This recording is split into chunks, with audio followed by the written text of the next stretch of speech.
ஊட்டியில் இருக்கிற ரொம்பவே ஃபேமஸான ஒரு மனநல காப்பகத்துக்கு ஒரு டாக்டராக பணியமர்த்தப்படுறாரு டாக்டர் ருத்ரா. அன்னைக்கு அந்த ஹாஸ்பிட்டலில் ருத்ராவுடைய முதல் நாள். அந்த முதல் நாளில் ருத்ரா அந்த ஹாஸ்பிட்டலுக்கு வரும்பொழுது ஏற்கனவே அந்த ஹாஸ்பிட்டலில் ரொம்ப வருஷமாக வேலை செஞ்சுட்டு இருந்த ஒரு 50 வயசு மதிக்கத்தக்க டாக்டரான மகேஷ் ருத்ராவை வரவேற்கிறாரு. இருந்தாலும் மகேஷோடைய முக பாவனைகள் எல்லாம் பார்க்கும்போது ருத்ரா அங்கே புதுசாக வந்தது அவருக்கு கொஞ்சம் கூட பிடிக்கலன்னு சொல்லிட்டு நல்லாவே தெரியுது. அது மட்டும் இல்லாமல் ஏதோ ஒரு காரணத்தினால ருத்ராவுடைய முக பாவனையும் மகேஷை கொஞ்சம் கூட பிடிக்காத மாதிரி தான் வெளிவருது. இருந்தாலும் தங்களுடைய வேலைகளுடைய அடிப்படையில் அவங்க 2 பேரும் ஒருத்தரை மாறி மாறி அறிமுகப்படுத்திக்கிறாங்க. அப்போ அந்த இடத்துக்கு மைதிலி அப்படின்ற இன்னொரு டாக்டரும் வராங்க. மைதிலிக்கு டாக்டர் ருத்ராவை பார்த்த உடனே ரொம்ப சந்தோஷம்.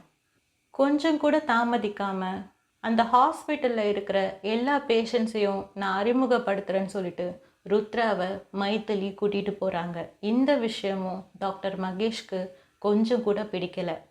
வழியார 2 பேரும் பேசிக்கிட்டே ஒவ்வொரு பேஷண்ட்ஸையும் மைதிலி ருத்ரா கிட்ட அறிமுகப்படுத்துகிறாங்க. அப்போதான் மைதிலி ருத்ரா கிட்ட இவளுடைய பேர் கௌரி, நான் சொன்னல உங்களுக்கு ஞாபகம் இருக்கா அப்படின்னு சொல்லிட்டு ஒரு பேஷண்ட்டை காட்டுறாங்க. கௌரின்னு அறிமுகப்படுத்தப்பட்ட அந்த பொண்ணுக்கு கிட்டத்தட்ட 20லிருந்து 22 வயசுக்குள்ளே தான் இருக்கும். அந்த பொண்ணு பார்க்கறதுக்கு ரொம்பவே அப்பாவியாக இருக்கிறா. என்னமோ அந்த பொண்ணை பார்த்த உடனே ருத்ராவுக்கு மனசில் ஒரு அழுத்தம் உருவாகுது.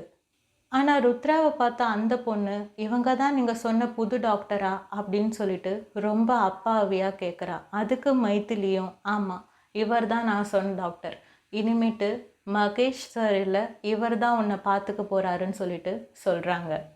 அதுக்கு கௌரி எனக்கு எல்லாம் சரிதான், ஆனால் கங்காவுக்கு இவரை பிடிக்குமா அப்படின்னு சொல்லிட்டு கேட்டுட்டு மைதிலி அதுக்கு பதில் சொல்கிறதுக்கு முன்னாடியே அங்கேருந்து ஓடி போயிடுறா. இதை கேட்ட ருத்ரா கங்கா யாரு அப்படின்னு சொல்லிட்டு கேட்குறாரு. அதுக்கு மைதிலியும் இங்கே தானே இருக்க போகிறீங்க, போக போக நீங்களே தெரிஞ்சுப்பீங்க, நானும் கங்காவை பற்றி கேள்விதான் பட்டிருக்கிறேன் ஆனால் பார்த்தது கிடையாதுன்னு சொல்லிட்டு மைதிலி சொல்லிட்டு அங்கேருந்து கிளம்பிடுறாங்க. கொஞ்ச நேரம் கழித்து இதுக்கு முன்னாடி இருந்த மகேஷ் அப்படின்ற டாக்டர் நர்ஸ் கிட்ட சொல்லி கௌரியை செக்கப் பண்ணணும்னு சொல்லிட்டு அவருடைய ரூமுக்கு கூட்டிகிட்டு வர சொல்கிறாங்க. அப்படி வந்த கௌரி கிட்ட ரொம்ப பாசமாகவே அந்த டாக்டர் பேசுகிறாரு. அப்படி பேசினவர் ஒரு விஷயத்த ரொம்ப தீர்க்கமாக சொல்கிறாரு. இது வரைக்கும் நடந்த எந்த விஷயத்தையும் நீ புதுசாக வந்திருக்கிறானே அவங்கிட்ட சொல்லவே கூடாது. அப்படி நீ சொன்னனா அந்த புது டாக்டர் கங்கா கிட்டேருந்து உன்னை பிரித்து கூட்டிகிட்டு போயிடுவான். அதனால் எக்காரணத்து கொண்டும் இங்கே என்ன நடக்குதுன்ற விஷயத்த நீ அந்த டாக்டர்கிட்ட சொல்லவே கூடாதுன்னு சொல்லிட்டு சொல்கிறாரு. இதை கேட்ட கௌரி ரொம்பவே பயந்து போயிடுறா. கங்காவை என்கிட்டேருந்து பிரிச்சிருவார்னா அவர்கிட்ட நான் எதையுமே சத்தியமாக சொல்ல மாட்டேன்னு சொல்லிட்டு அந்த அப்பாவி பொண்ணும் அந்த டாக்டருக்கு சத்தியம் பண்ணி கொடுக்குறா. அன்னைக்கு ராத்திரி ருத்ராவுக்கு சரியாக தூக்கம் வரலன்னு சொல்லிட்டு அந்த ஹாஸ்பிட்டல் பின்னாடி இருந்த தோட்டத்தில் நடந்துக்கிட்டு இருந்தான் ருத்ரா. அப்போது அந்த இடத்துல கௌரி தனியாக உட்காந்து அங்கே இருந்த செடிகள் கூட எல்லாம் பேசிக்கிட்டு இருக்கிறத ருத்ரா கவனிக்கிறான். இதை பார்த்த உடனே அவனுக்கு சிரிப்பு வந்துடுது. இருந்தாலும் அந்த பொண்ணு என்னதான் பண்ணுதுன்னு சொல்லிட்டு கிட்ட போய் பார்க்கலான்னு சொல்லி கௌரி கிட்ட ருத்ரா போகிறான். இங்கே என்ன பண்ணிகிட்ருக்க இந்த நேரத்தில், நீ தூங்கலையா அப்படின்னு சொல்லிட்டு கேட்கும்போது ஒரு பயத்தோடவே ருத்ரா கிட்ட கௌரி பேச ஆரம்பிக்கிறா. இந்த செடிகள் எல்லாம் என்னுடைய நண்பர்கள், இவங்க கூட நான் பேசிக்கிட்டு இருக்கிறேன், நீங்களும் பேசுகிறீங்களா? தினமும் ராத்திரி நான் இங்கே வந்து இவங்களுடைய இதய துடிப்பை கேட்பேன் அப்படின்னு சொல்லிட்டு கௌரி ருத்ரா கிட்ட சொல்கிறான். இப்படியே அவங்க பேசிகிட்டு இருக்கும்போது நான் உங்களுடைய இதய துடிப்பையும் கேட்கவா அப்படின்னு சொல்லி ருத்ரா மேலே சாஞ்சு அவனுடைய இதய துடிப்பையும் கௌரி கேட்கிறா. ஒரு நொடியில் அவள் பண்ண இந்த செயல் ருத்ராக்குள்ள ஏதோ ஒரு தடுமாற்றத்தை உண்டாக்குது. இருந்தாலும் அவன் அதை வெளிக்காட்டலை. வெளிக்காட்டிக்காம சரி, நீ செடிகள் கூடலாம் பேசினது போதும், முதல்ல போய் தூங்குன்னு சொல்லிட்டு கௌரியை அனுப்பிட்டு அமைதியாக அங்கேருந்து கிளம்பிடுறான் ருத்ரா. மறுநாள் கௌரிக்கு என்னதான் பிரச்சனை இருக்குதுன்னு சொல்லிட்டு அதுக்கேற்ற கவுன்சிலிங்கை ருத்ரா ஆரம்பிக்கிறான். அப்படி அவன் கவுன்சிலிங் பண்ணிகிட்டே இருக்கும்போது கௌரி கங்கா அப்படின்ற பேரை சொல்கிறா. இந்த பேரை பற்றி அடிக்கடி அவள் பேசுகிறதுனால யார் இந்த கங்கான்னு சொல்லிட்டு ருத்ரா கௌரி கிட்ட கேட்குறான்.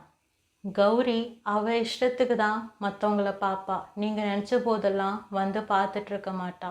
அவளுக்கு என்னை மட்டும்தான் பிடிக்கும், அதனால் என்னை மட்டும்தான் பார்ப்பா, என்கிட்ட மட்டும்தான் பேசுவாள். அடுத்த தடவை நான் அவளை பார்க்கும்போது உங்களை பற்றி நான் சொல்கிறேன் அப்படின்னு சொல்லிட்டு ருத்ரா கிட்ட கௌரி சொல்கிறா. அவனும் அதை மறுத்து எதுவுமே பேசலை. கொஞ்ச நேரம் கழித்து அவனுடைய ஸ்டெத்தஸ்கோப்பை எடுத்து கௌரி கிட்ட கொடுத்தவன், அடுத்த முறை நீ யாருடைய இதே துடிப்பையாவது கேட்கணுன்னு ஆசைப்பட்டா இதை வச்சு கேளுன்னு சொல்லிட்டு அவகிட்ட அதை கொடுத்து அனுப்புகிறான். கௌரிக்கு ரொம்பவே சந்தோஷம். அந்த ஸ்டெத்தஸ்கோப்பை எடுத்துக்கிட்டு தன்னுடைய ரூம்குள்ளே போனவன் அங்கே இருந்த ஒரு கண்ணாடியை பார்த்து ரொம்ப சந்தோஷமாக அந்த ஸ்டெத்தஸ்கோப் தனக்கு எப்படி கிடைச்சதுன்னு சொல்லிட்டு இருந்தா. இதை எல்லாத்தையும் ருத்ராவும் வெளியிலேருந்து கவனிச்சுக்கிட்டு இருந்தான். ஆனால் அப்போதான் அவன் ஒரு விஷயத்த கவனிச்சான். அவளே கேள்வி கேட்டு அதுக்கு பதிலும் அவளே சொல்லிக்கிறா அப்படின்ற விஷயத்த. இதை அவன் பார்த்துக்கிட்டே இருக்கும்போது ஒரு நர்ஸ் அங்கே வந்து, டாக்டர் மகேஷ் உங்களை பார்க்கணுன்னு சொல்கிறாரு அப்படின்னு சொல்லிட்டு கூப்பிட்றாங்க. ருத்ராவும் இந்த நேரத்துக்காக தான் காத்துக்கிட்டு இருந்த மாதிரி டாக்டர் மகேஷை போய் சந்திக்க போகிறான். இந்த முறை ருத்ரா கிட்ட டாக்டர் மகேஷ் கொஞ்சம் கோபமாகவே நடந்துக்கிறாரு. நீ இந்த ஹாஸ்பிட்டலுக்கு வந்தது எனக்கு கொஞ்சம் கூட பிடிக்கல. அதுவும் இத்தனை வருஷமாக, கிட்டத்தட்ட 15 வருஷமாக கௌரின்ற அந்த பொண்ணை நான் தான் ட்ரீட் பண்ணிட்டு வந்தேன். அந்த பொண்ணை, என்னுடைய பேஷண்ட்டை உனக்கு அவங்க மாற்றி விட்டது எனக்கு கொஞ்சம் கூட பிடிக்கல. அதனால் நான் உன் மேலே கம்ப்ளைண்ட் ரைஸ் பண்ணலான்னு சொல்லிட்டு இருக்குன்னு சொல்லும்போது ருத்ரா அதுக்கு, எதுக்காக அந்த பொண்ணை நான் ட்ரீட் பண்ணுறது உங்களுக்கு பிடிக்கல? இத்தனை வருஷமாக நீங்கள் அந்த பொண்ணுக்கு செஞ்ச கொடுமை எல்லாத்தையும் நான் வெளியில் கொண்டு வந்துடுவேன் பயந்து போயிட்டீங்களா அப்படின்னு சொல்லிட்டு கேட்குறான். இந்த விஷயத்த டாக்டர் மகேஷ் கொஞ்சம் கூட எதிர்பார்க்கல. எனக்கு எல்லா உண்மைகளும் தெரியும்.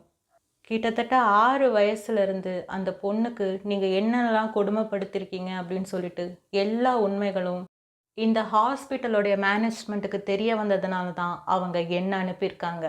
நீங்கள் யார்கிட்ட போய் கம்ப்ளைண்ட் பண்ணணுமோ தாராளமாக பண்ணிக்கோங்க, ஆனால் அந்த பொண்ணுடைய வாழ்க்கை இதுக்கு மேலே சீரழியறதுக்கு நான் அனுமதிக்க மாட்டேன் அப்படின்னு சொல்லிட்டு கொஞ்சம் ஆக்ரோஷமாகவே ருத்ரா டாக்டர் மகேஷ் கிட்ட பேசுகிறான். அதுக்கு மகேஷ், நீ கௌரியை தான் பார்த்துருக்குற, கங்காவை நீ இது வரைக்கும் பார்த்ததில்ல. அவளை இந்த ஹாஸ்பிட்டலில் பார்த்தவன் நான் ஒருத்த மட்டும்தான்.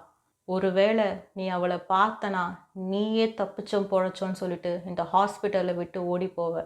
அந்த நாள் ரொம்ப தூரம் கிடையாதுன்னு சொல்லிட்டு அவனை மிரட்டி விடுறாரு. ஆனால் ருத்ரா இதுக்கெல்லாம் பயப்படுற மாதிரி கிடையாது.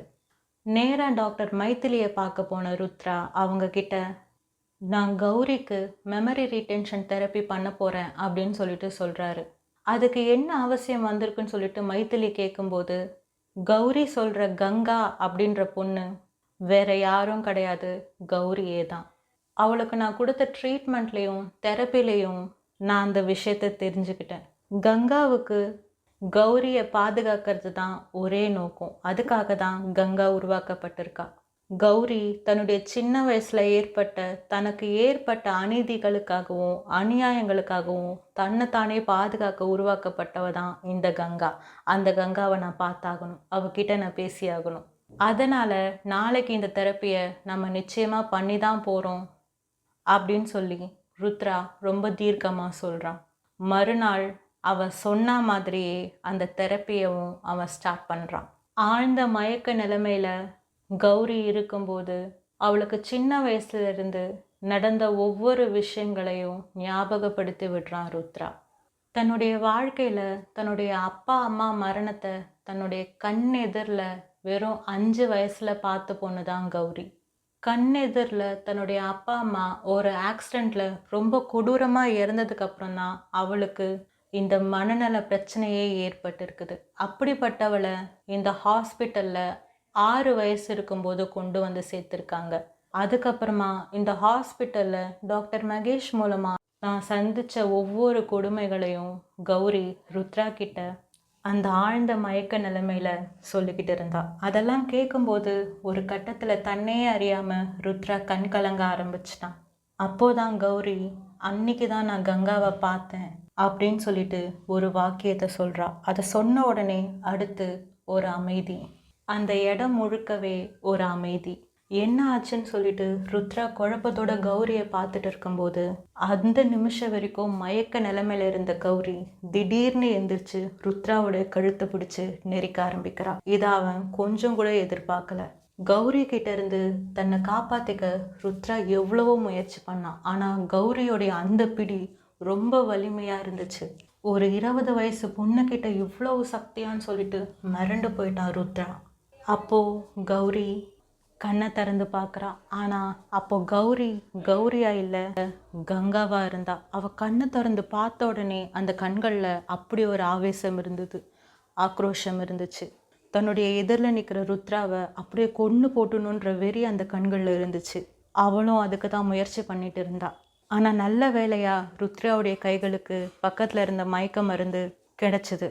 அந்த மயக்க மருந்து ஊசியை எடுத்த ருத்ரா கங்கா எதிர்பார்க்காத சூழ்நிலையில் அவளுக்கு போட்டு மயக்கம் அடைய வைக்கிறான். இப்படி ஒரு சின்ன நூல் இழையில தப்பிக்கிறான் ருத்ரா. கங்காவை பற்றி டாக்டர் மகேஷ் சொன்னது எந்த அளவுக்கு உண்மைன்னு சொல்லிட்டு இப்போதான் ருத்ராவுக்கே புரிய ஆரம்பிக்குது. ஆனால் அதே சமயத்தில் ஒரு விஷயம் ருத்ராவுக்கு நல்லா தெளிவாக புரிஞ்சுது. கங்கா இவ்வளவு ஆவேசமாக இருக்கிறதுக்கு காரணம் கௌரி சின்ன வயசில் அனுபவித்த கொடுமைகள் தான் அப்படின்னு சொல்லிட்டு அவனுக்கு நல்லா புரிய ஆரம்பிச்சுது. இந்த நிலைமையை சரி பண்ணுறதுக்கு வேற வழியே இல்லை, மறுபடியும் அவன் கங்காவை வரவழைச்சு பேசியாகணும். ஆனால் இந்த முறை மைத்திலியோடைய உதவியோட அந்த மெமரி ரீடென்ஷன் தெரப்பியை ருத்ரா ஆரம்பிக்கிறான். அவன் எதிர்பார்த்த மாதிரி கொஞ்ச நேரத்துக்கெல்லாம் கௌரியை விட்டு கங்கா வெளியில வரா.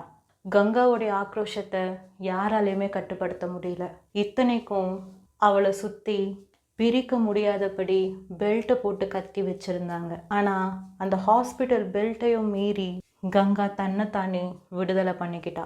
அந்த அளவுக்கு அவகிட்ட ஆக்ரோஷமும் வேகமும் இருந்துச்சு. அவளுடைய பலத்தை யாராலையுமே யோசிச்சு கூட பார்த்துருக்க முடியாது. அப்படிப்பட்ட ஒரு பலசாலியாக கங்கா இருந்தா.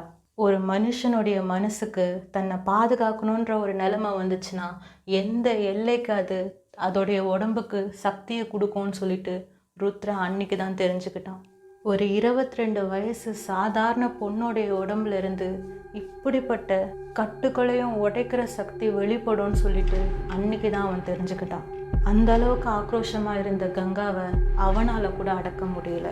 கங்கா அங்க பக்கத்துல இருந்த ஒரு சின்ன டேபிள் எடுத்து மிருகத்தனமா ருத்ராவை தாக்குனான். அவளுடைய தாக்குதலை சமாளிக்க முடியாதவன் அப்படியே ஒரு கட்டத்துல மயங்கி போனான். இத்தனை நாள் கங்காவை கௌரி கட்டுப்படுத்திட்டு இருந்தா. ஆனா இப்போ அவளை கட்டுப்படுத்துறதுக்குன்னு சொல்லிட்டு யாருமே இல்லை.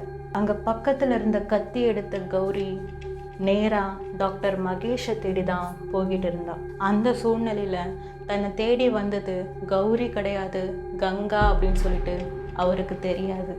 வந்திருக்கிறது கௌரி தான் சொல்லிட்டு டாக்டர் மகேஷும் தான் செஞ்ச தப்புக்கள் எல்லாத்தையும் மறந்து ரொம்ப பாசமா கௌரிய ரூம்குள்ள கூப்பிட்டாரு. அப்படி உள்ள வந்த கங்கா கொஞ்சம் கூட தாமதிக்கவே இல்லை. நேரா வந்தவ டாக்டர் மகேஷோடைய கழுத்தை கரகரன்னு அறுத்து அப்படியே அந்த இடத்துல அவரை கொன்று போட்டா. அப்படி கொன்று போட்டவ அத்தோட நிக்கல. அந்த ஹாஸ்பிட்டல் முழுக்க தீய வச்சு அவ எரிச்சு விட்டா. யாரை பத்தியும் அவ கவலைப்படலை, எதை பத்தியும் அவ கவலைப்படலை. இத்தனை வருஷமா இந்த இடம்தான் தன்னுடைய வாழ்க்கையவே சீரழிச்சதுன்னு சொல்லிட்டு அவளுக்கு நல்லாவே தெரிஞ்சிருந்துச்சு. அதனால கொஞ்சம் கூட யோசிக்காம அவ அந்த காரியத்தை செஞ்சா. அதுக்கப்புறமா கௌரியவோ இல்லை கங்காவையோ யாருமே பார்க்கல. அந்த இடத்துல அடிபட்டு மயங்கி போயிருந்த மைத்திலியையும் ருத்ராவையும் காப்பாற்றி ஹாஸ்பிட்டலில் அட்மிட் பண்ணாங்க. ஆனால் அந்த கொடூரமான சம்பவம் நடந்ததுக்கு அப்புறமா 2 பேருமே கௌரியை பற்றி பேசக்கூட விரும்பலை. கௌரியும் அதுக்கப்புறம் என்ன ஆனான்னு யாருக்குமே தெரியலை. மீண்டும் அடுத்த ஒரு கதையில் சந்திக்கும் வரை விடை பெறுகிறேன்.